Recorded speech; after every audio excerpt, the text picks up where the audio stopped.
Frontera Global.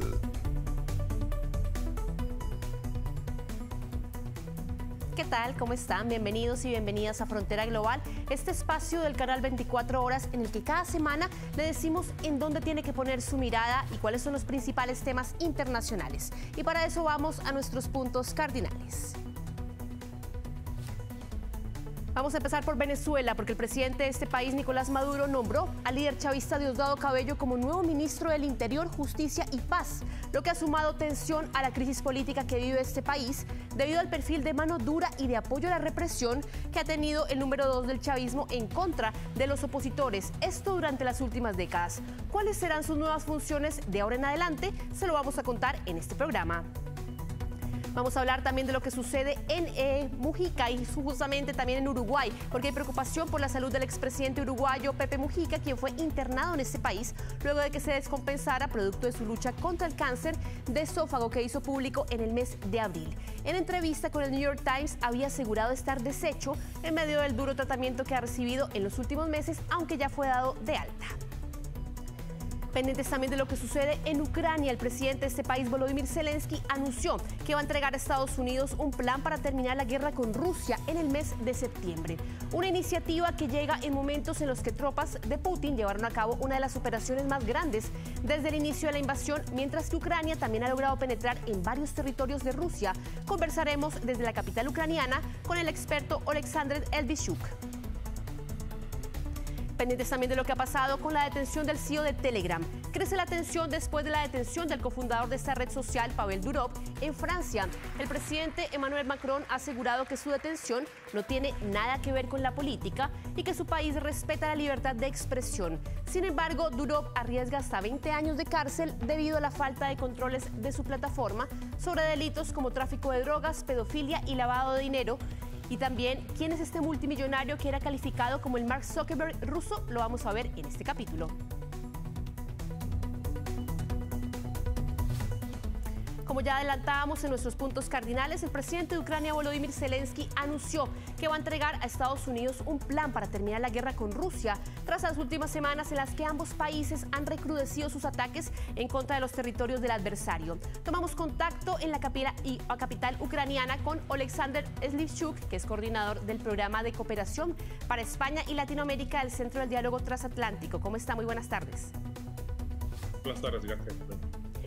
Partir preguntándole justamente los detalles de este plan que podría presentarle el gobierno de Ucrania a Estados Unidos para poner fin después a un conflicto, ¿no? Y una invasión por parte de Rusia después de 2 años y medio de guerra. ¿Cuáles serían los detalles que tendría este plan?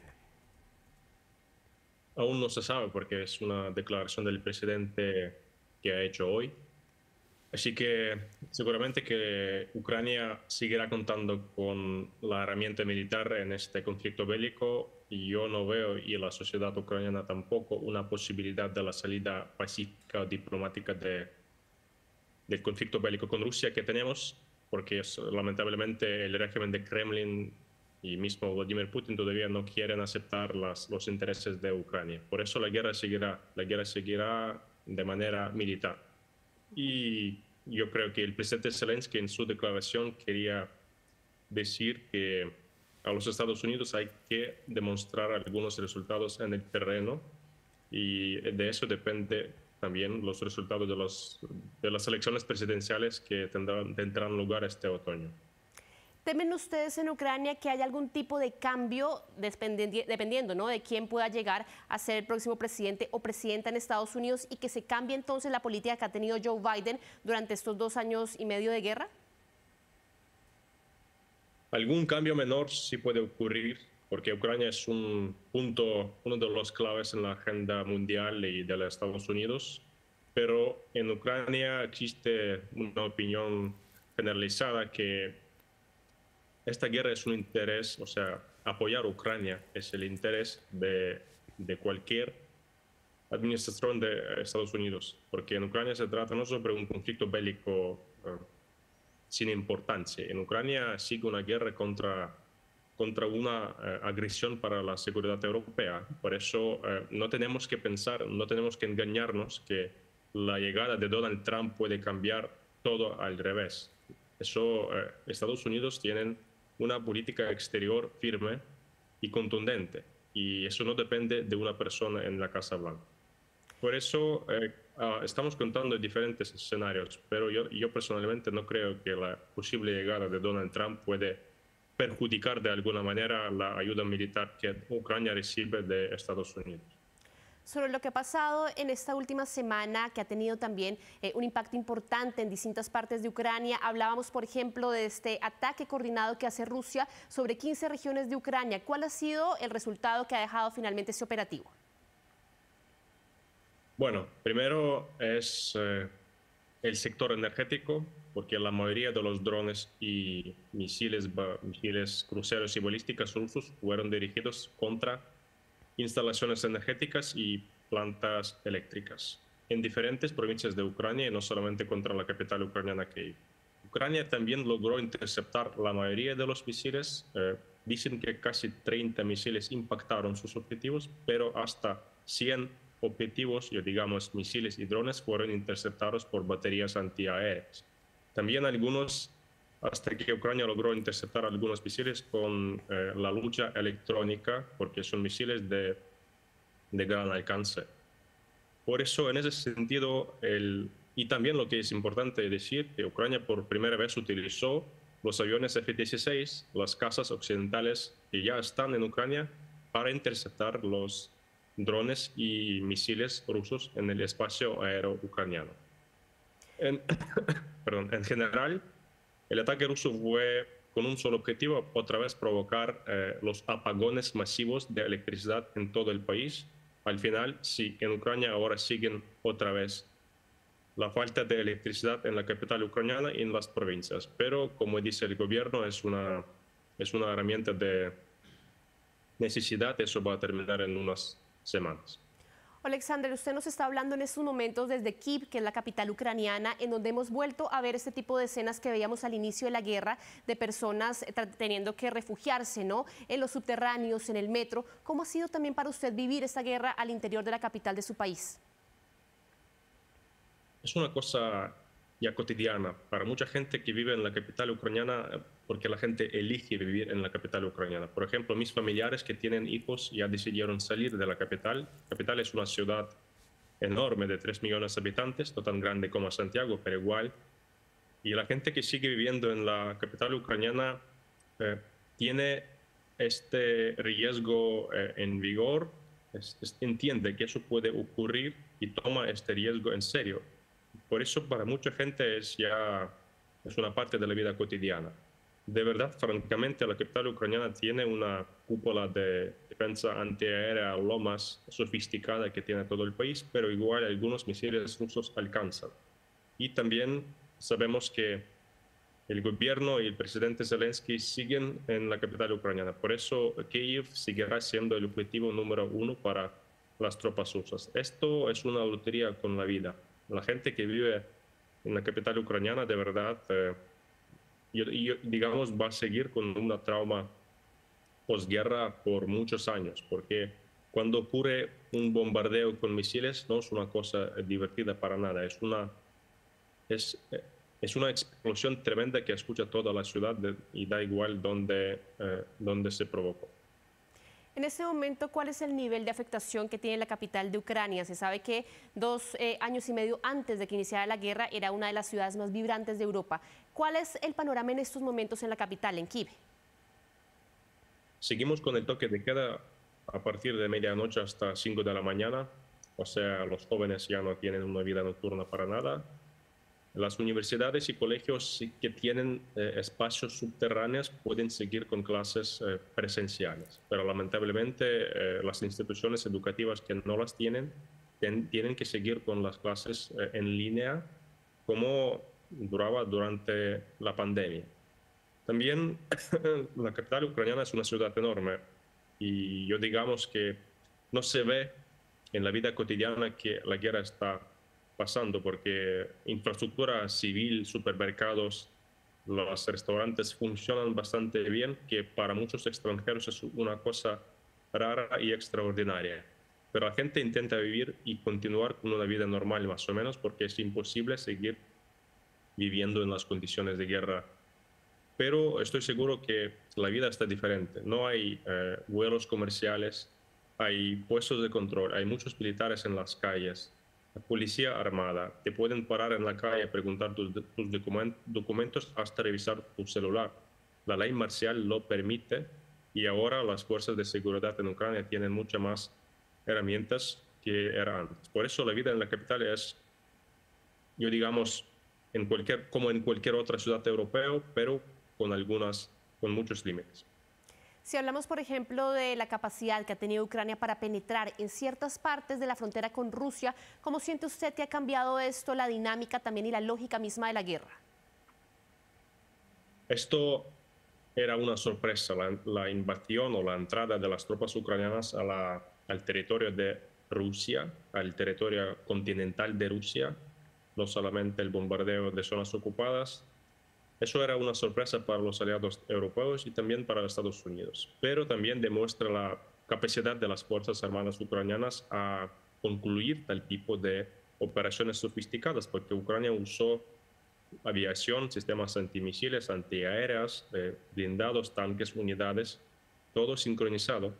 Y Ucrania usó la reserva que fue preparada por los aliados en el territorio de la Unión Europea. Por fin vemos que el objetivo de Ucrania de esta entrada al territorio ruso fue para que Rusia saque las tropas y unidades rusas desde el frente con Ucrania, que Rusia finalmente está haciendo. Ahora reportan que Rusia mandó más que 30.000 soldados para defender la provincia de Kursk y les sacó desde otras partes de Ucrania ocupada. El objetivo primero de la entrada de las tropas ucranianas al territorio ruso fue hacer Rusia desviar su atención militar y hacer Rusia controlar su propio terreno y mandar menos tropas al territorio ucraniano, porque hasta hoy se trataba sobre casi 800.000 personas del personal militar ruso en el territorio ucraniano, que me parece que ningún ejército europeo podría soportar tal presión. Pero también otra herramienta, esa herramienta política, es un golpe fuertísimo contra la estabilidad de Vladimir Putin. Me parece que en el mismo nivel que el año pasado, cuando el famoso grupo Wagner se rebeló contra Vladimir Putin y quiso entrar a Moscú, este año Rusia y Vladimir Putin no pueden controlar su propio terreno de su propio país, tampoco la frontera. Y ya es una demuestra de debilidad. Oleksandr Slivchuk, coordinador del programa de cooperación para España y Latinoamérica del Centro de Diálogo Transatlántico, muchas gracias por esa entrevista. Gracias por invitarme, un placer. Nosotros vamos a una pausa y a la vuelta hablaremos del nuevo cargo que tiene Diosdado Cabello y también de todo el drama del CEO y su detención en Francia por la aplicación de Telegram. Frontera Global. El número 2 del chavismo, Diosdado Cabello, fue nombrado por Nicolás Maduro como el nuevo ministro de Interior, Justicia y Paz, en medio de un complejo escenario que vive Venezuela tras las elecciones. Vamos a ver a qué se va a dedicar ahora Diosdado Cabello después de haber estado como vicepresidente del Partido Socialista Unido de este país. Vamos a ver cuáles serían algunas de las funciones justamente. Primero partamos por orden público, porque estamos hablando de que Diosdado Cabello, uno de los hombres que durante más de una década se ha dedicado justamente a perseguir a la oposición, va a estar encargado del orden público. Recordemos qué es lo que está sucediendo en estos momentos en Venezuela. Un mes casi después de las elecciones presidenciales hay 27 muertos, producto también de la represión que ha tenido el chavismo en varias partes, no únicamente en Caracas, en otras ciudades también. Pero Diosdado Cabello se va a encargar también, por ejemplo, de temas como la protección civil, que ha sido algo bien cuestionado por organismos de derechos humanos y que tendría que ver también con justamente esto, la protección de muchas de las personas que están saliendo a protestar y que se estima que esta semana van a salir nuevamente masivamente a las calles. Oficina antidrogas, que es un punto fundamental. Recordemos que Diosdado Cabello ha estado sindicado por el Departamento de Justicia de Estados Unidos de ser líder de uno de los carteles de narcotráfico en Venezuela. Es un hombre buscado en estos momentos también por Estados Unidos, por lo cual también hay polémica en este punto. punto. Vamos a ver también porque Diosdado Cabello se va a encargar de lo que tiene que ver con las policías ahora en adelante. Hablamos no solamente de la policía bolivariana, que ha sido bien cuestionada durante las últimas semanas, producto justamente de estas protestas, ¿no?, que se han dado en Venezuela, y también la científica. Todo lo que tiene que ver con todas las investigaciones en Venezuela van a ser parte de las labores que va a tener el número 2 del chavismo. Servicios de vigilancia y seguridad, que van a ser otros de los puntos que va a tener que tener en su cartera. Recordemos además que él ha estado detrás de muchas de las persecuciones que se ha dado en contra de líderes de la oposición, de también varias de las detenciones que se han ido promoviendo a través de redes sociales y que se han ido promoviendo desde el mismo gobierno del chavismo.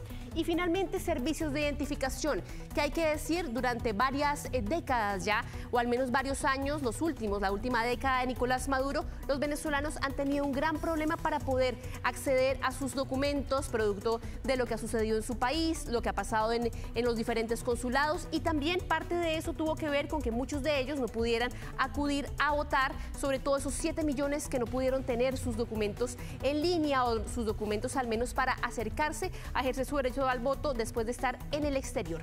Este es prácticamente el panorama que vamos a tener para seguramente los próximos años, el número 2 del chavismo teniendo prácticamente todo el poder. Y recordar además que no solamente este tema interno va a tener que ver con nosotros aquí en Chile. Diosdado Cabello ha sido quizás uno de los líderes del chavismo que más le ha faltado el respeto al gobierno del presidente Gabriel Boric, usando insultos, usando un lenguaje que todo el tiempo ha estado en pos de la confrontación, por lo cual eso podría ser también el diario vivir para los próximos años.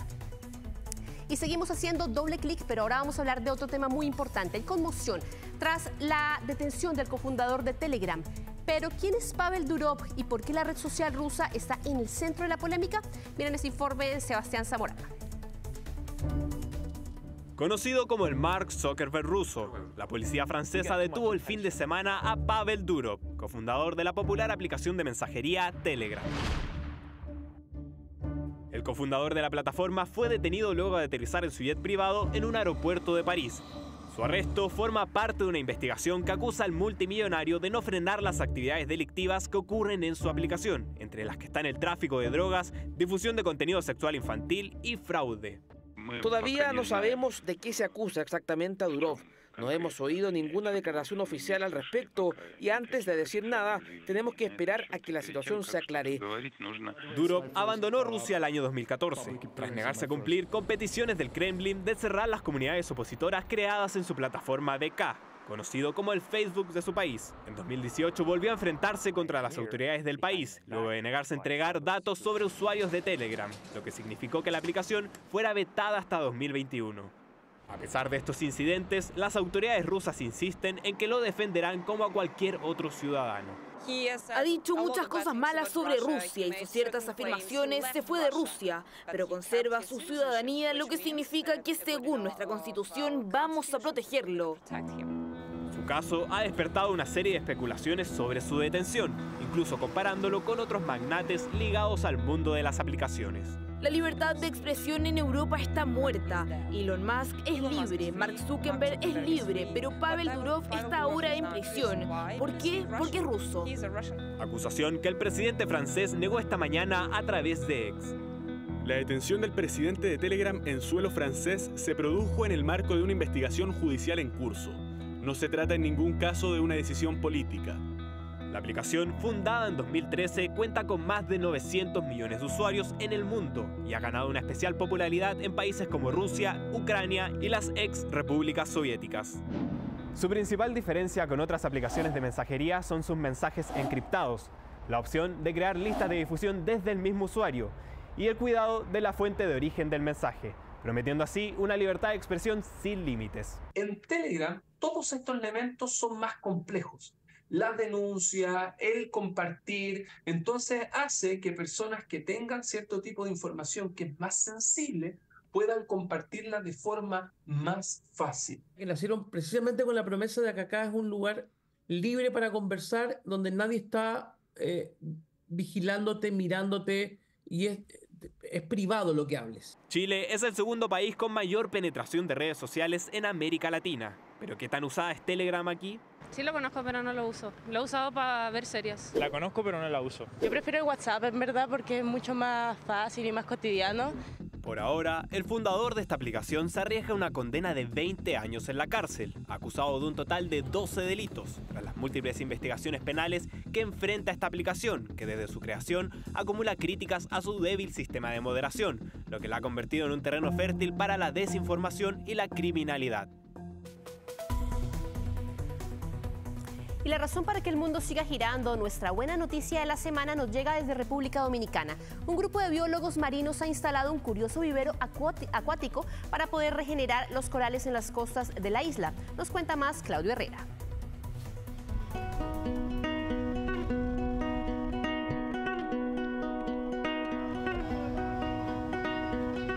En las costas de República Dominicana hay 181 zonas arrecifales, pero el promedio de cobertura coralina viva se ha reducido por el efecto del cambio climático y la acción del hombre. En lugares turísticos como Punta Cana ya no alcanza ni al 10%. Frente a esta situación, la Fundación Ecológica Los Arrecifes de Bávaro está cultivando diversas variedades de la especie en viveros, con el objetivo de regenerar estas bioestructuras fundamentales para el ecosistema marino. Nosotros no rompemos nunca corales, no los quitamos de su ambiente natural porque no tendría sentido. Cogemos lo que ellos se denominan fragmentos de oportunidad. Son fragmentos que han sido rotos del propio arrecife por el oleaje. Esos fragmentos que caen a la arena tienen muchas posibilidades de morir, por lo que nosotros los cogemos y los plantamos en nuestros viveros de coral. La degradación de los arrecifes es severa. Hay muchos esqueletos de coral, enormes corales muertos, y desde la Fundación ayudan a que esta degradación disminuya su velocidad y a regenerar la especie. Conseguir al 100% que había, no creo que sea posible, sinceramente. Pero creo que si todos ponemos nuestro granito de arena, creo que al final se va a notar una gran mejora. Desde la Fundación también apuestan por la educación para que turistas y población local entiendan la importancia de los corales que, sin ellos, no habría peces ni playa. Es concienciar al turismo, está súper bien, está muy bien, pero lo que es dejar una huella en lo que es la población local para mí es primordial, ¿no? O sea que, bueno, también tenemos esas jornadas en los coles, la gente es muy agradecida, ¿no? Los chavalitos y chavalitas en el cole son súper agradecidos, que son problemas de todos al final, porque todos somos usuarios de la zona y sobre todo las empresas turísticas que se aprovechan de los recursos naturales. Cada coral está formado por colonias de distintos animales. La parte animal se llama pólipo y vive en simbiosis con un alga unicelular denominada zooxanthella, que produce el 90% del alimento de los corales. Con el incremento de la temperatura del agua, el alga no está a gusto en el coral y se va. El coral, desprovisto de alimento, muere, algo que esta iniciativa busca revertir. Este año cerramos un acuerdo de colaboración con TUI Foundation, que es un reconocimiento internacional, y nos están dando un apoyo tanto logístico como económico sustancioso, y eso ha sido un catalizador para otra serie de acuerdos que están encima de la mesa. La Fundación ha logrado múltiples apoyos en su lucha por la conservación marina. Este año, el Ministerio de Medio Ambiente dominicano extendió en 18 kilómetros cuadrados la zona protegida en Los Bávaros, para avanzar en la gobernanza de estos espacios y la protección de uno de los ecosistemas más importantes a nivel global.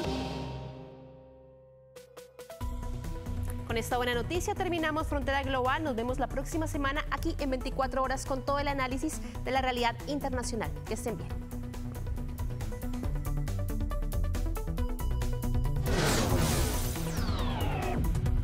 Frontera Global.